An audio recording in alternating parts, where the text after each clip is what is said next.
आजची पिढी सकाळी उठल्या-उठल्या मोबाईल हातात घेते. WhatsApp, Instagram, बातम्या आणि दिवसाची सुरुवात एका गोंधळातच होते. पण आपल्या आजी-आजोबांच्या काळामध्ये दिवसाची सुरुवात कशी व्हायची? देवघरासमोर दिवा लावून 2 मिनिटं शांत बसून.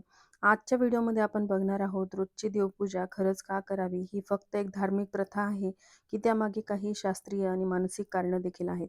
त्यासाठी हा व्हिडिओ स्किप न करता शेवटपर्यंत नक्की बघा. कारण पूजा का करावी हेच नाही, तर पूजा नेमकी कशी करावी, कोणत्या चुका टाळाव्यात आणि पूजेबद्दलच्या काही सामान्य प्रश्नांच्या उत्तरांची माहिती देखील मी शेअर करणार आहे. रोज एका ठराविक वेळी पूजा करणं म्हणजे मनाला एक शिस्त लावणं. आपलं मन हे अतिशय चंचल असतं, ते इकडे-तिकडे भटकत असतं. सकाळी उठल्यावर जर तुम्ही 10 मिनिटं देवासमोर बसलात, दिवा लावलात, नामस्मरण केलं, तर तुमचं मन हळू शांत व्हायला लागतं. ही सवय एकदा लागली की तुमचा संपूर्ण दिवस अधिक व्यवस्थित आणि केंद्रित जातो. शास्त्रज्ञांनीही सिद्ध केलं आहे की रोजचे ध्यान किंवा प्रार्थना केल्याने मेंदूतील तणाव होणारे हार्मोन्स वाढतात आणि एकाग्रता सुधारते. आपण रोज इतक्या गोष्टींसाठी कृतज्ञ असायला हवं. चांगलं आरोग्य, कुटुंब, अन्न, निवारा, पण धावपळीच्या आयुष्यामध्ये आपण हे विसरून जातो. रोजची पूजा ही आपल्याला आठवण करून देते, आपण जे काही मिळवलं आहे ते सहज मिळालेलं नाही. जेव्हा तुम्ही देवासमोर हात जोडता, तेव्हा नकळत तुमच्या मनामध्ये कृतज्ञतेची भावना निर्माण होते. आणि मानसशास्त्रानुसार जी माणसं कृतज्ञ असतात, ती अधिक समाधानी आणि आनंदी आयुष्य जगतात. देवघरात दिवा लावणं, अगरबत्ती लावणं, फुलं वाहणं या सगळ्या गोष्टींमुळे घरातलं वातावरण प्रसन्न होतं. दिव्याच्या उजेडाने आणि सुगंधाने मनावर एक सकारात्मक परिणाम होतो. आयुर्वेदातही सांगितलं आहे की काही विशिष्ट सुगंध आणि आवाज जसं की घंटानाद, मंत्रोच्चार यामुळे आपल्या मज्जासंस्थेवर शांत करणारा परिणाम होतो. त्यामुळे रोज पूजा केल्याने घरातलं आणि मनातलं वातावरण दोन्हीही सकारात्मक राहतं. आजकाल प्रत्येकजण आपापल्या मोबाईलमध्ये गुंतलेला असतो. पण जर घरामध्ये रोज सकाळी तसंच संध्याकाळी सगळे एकत्र येऊन देवासमोर दिवा लावत असतील, आरती करत असतील, तर हा एक असा क्षण असतो जिथे संपूर्ण कुटुंब एकत्र येतं. लहान मुलांवर यातून चांगले संस्कार होतात. त्यांना कुटुंबाचं महत्त्व, परंपरेचं महत्त्व कळतं. ही सवय पुढच्या पिढीपर्यंत पोहोचवली जाते. पूजा करताना आपण थोडा वेळ स्वतःसोबत असतो.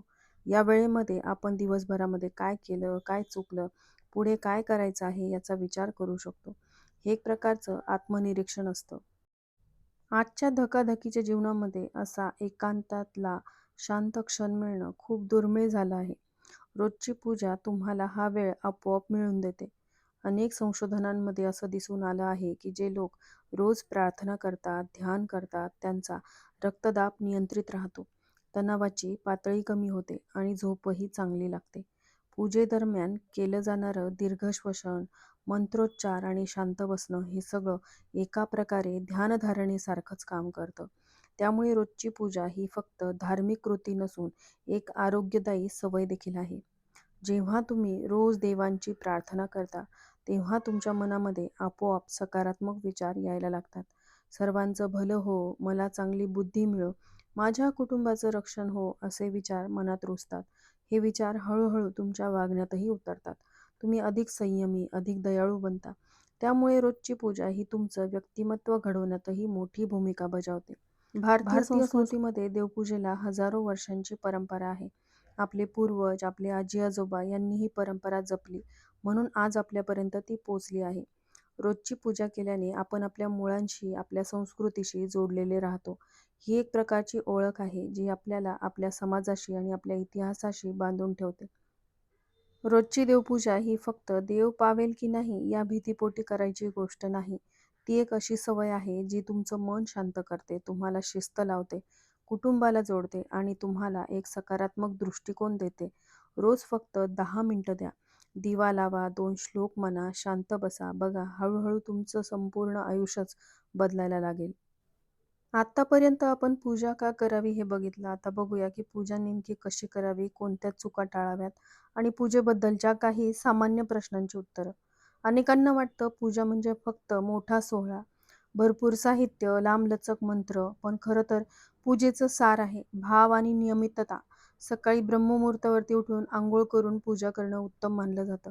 कारण त्यावेळी वातावरण शांत असतं, मनही ताजंतवानं असतं. पण जर सकाळी वेळ मिळत नसेल तर संध्याकाळी दिवे लागणीच्या वेळी 5 मिनिटं देवासमोर बसणं सुद्धा तितकंच परिणामकारक आहे. महत्त्वाचं हे आहे की तुम्ही रोज एका ठराविक वेळी मनापासून थोडा वेळ देवासाठी काढावा. अनेक जण असा विचार करतात की माझ्याकडे मोठं देवघर नाही, महागडी मूर्ती नाही, त्यामुळे माझी पूजा अपूर्ण आहे. पण हे साफ चुकीचं आहे. आपल्या शास्त्रांमध्येही सांगितलं आहे, पत्र पुष्पम फलम तोयम यो मे भक्त्या प्रयच्छती. म्हणजेच भक्तिभावाने दिलेलं एक पान, एक फूल किंवा एक थेंब पाणी सुद्धा देवाला पुरेसं असतं. त्यामुळे साहित्याच्या मागे न लागता मनातल्या भावनेवर लक्ष केंद्रित करा. एक छोटासा दिवा, एक अगरबत्ती आणि एक प्रामाणिक मन इतकं सुद्धा पुरेसं आहे. पूजा करताना काही सामान्य चुका आपण नकळतपणे करतो. घाईघाईमध्ये पूजा करणं, जणू काही ती एक जबाबदारी ओळखायची आहे. यामुळे पूजेचा खरा उद्देशच हरवतो. मोबाईल हातामध्ये घेऊन पूजा करणं, देवासमोर बसूनही मन मोबाईलमध्ये गुंतलेलं असणं, हे मनाच्या शांततेच्या विरुद्ध आहे. फक्त सणासुदीलाच पूजा करणं आणि रोजची पूजा टाळणं, यामुळे सातत्य तुटतं आणि त्यांचे मानसिक फायदे देखील मिळत नाहीत. तुलना करणं, शेजारच्या घरात केवढी मोठी पूजा होते असा विचार करून स्वतःच्या साध्या पूजेचं महत्त्व कमी करणं किंवा पूजेला कमी लेखणं, या चुका टाळल्या तर तुमची रोजची पूजा अधिक अर्थपूर्ण होईल. त्याचबरोबर अनेक पालकांना प्रश्न पडतो की मुलांना पूजेमध्ये रस कसा निर्माण करावा. यासाठी सक्ती करण्यापेक्षा त्यांना सहभागी करून घ्या. दिवा लावताना त्यांना मदत करू द्या, फुलं वाहायला द्या, आरतीचं ताट धरायला सांगा. लहान मुलं अनुकरणातून शिकतात.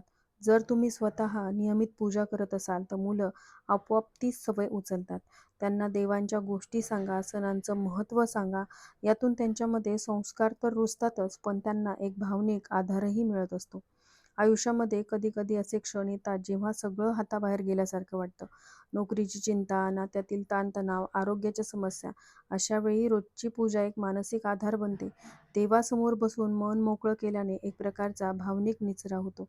याला मानसशास्त्रामध्ये कॅथार्सिस म्हणतात. तुम्ही जे कोणाशी बोलू शकत नाही ते देवाकडे मांडता आणि यातून मनावरचा ताण हलका होतो. अनेकांना असा अनुभव येतो की पूजा केल्यानंतर त्यांना पुढच्या दिवसाला सामोरं जाण्याचं बळ मिळतं. आजकाल विज्ञानही आध्यात्मिक प्रथांचं महत्त्व मान्य करू लागलं आहे. संशोधनानुसार रोज ध्यान किंवा प्रार्थना केल्याने मेंदूतील अमिगडला, जो भीती आणि तणावाशी संबंधित असतो, कमी सक्रिय होतो. तसंच प्रीफ्रंटल कॉर्टेक्स, जो निर्णय क्षमता व शांततेशी संबंधित असतो, अधिक सक्रिय होतो. म्हणजेच रोजची पूजा ही केवळ श्रद्धेची बाब नसून आपल्या मेंदूच्या कार्यपद्धतीवरही सकारात्मक परिणाम करणारी क्रिया आहे. आजच्या काळामध्ये अनेक लोक एकटेपणाशी झुंजत आहेत, मग ते वृद्ध असोत किंवा तरुण.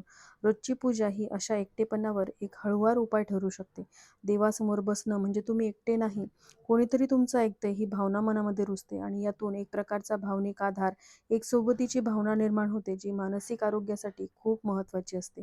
रोजची देवपूजा ही केवळ धार्मिक कर्मकांड नाही, ती एक जीवनशैली आहे, जी तुम्हाला शिस्त देते, मानसिक शांतता देते, कुटुंबाला जोडते आणि तुमच्या आयुष्याला एक सकारात्मक दिशा देते.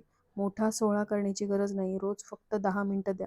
मनापासून द्या. हळूहळू तुम्हाला जाणवेल की ही 10 मिनिटं तुमचा संपूर्ण दिवस आणि पर्यायाने तुमचं संपूर्ण आयुष्य बदलून टाकत आहेत. तुम्ही रोज पूजा करता का? तुमचा अनुभव आणि तुमची पद्धत कमेंटमध्ये नक्की शेअर करा. हा व्हिडिओ आवडला असेल तर व्हिडिओला लाईक करा. जास्तीत जास्त लोकांपर्यंत हा व्हिडिओ शेअर करा आणि चॅनलला सबस्क्राईब करायला विसरू नका. हाईप बटनलाही प्रेस करा, जेणेकरून हा व्हिडिओ जास्तीत जास्त लोकांपर्यंत पोहोचेल. आणि माझ्या व्हिडिओमध्ये काही चुका झाल्या असतील तर त्या देखील कमेंट करून सांगायला विसरू नका. भेटूया तशाच एका महत्त्वपूर्ण व्हिडिओसोबत. तोपर्यंत स्वतःची काळजी घ्या आणि खुश राहा. इथपर्यंत व्हिडिओ पाहण्यासाठी धन्यवाद. श्री स्वामी समर्थ.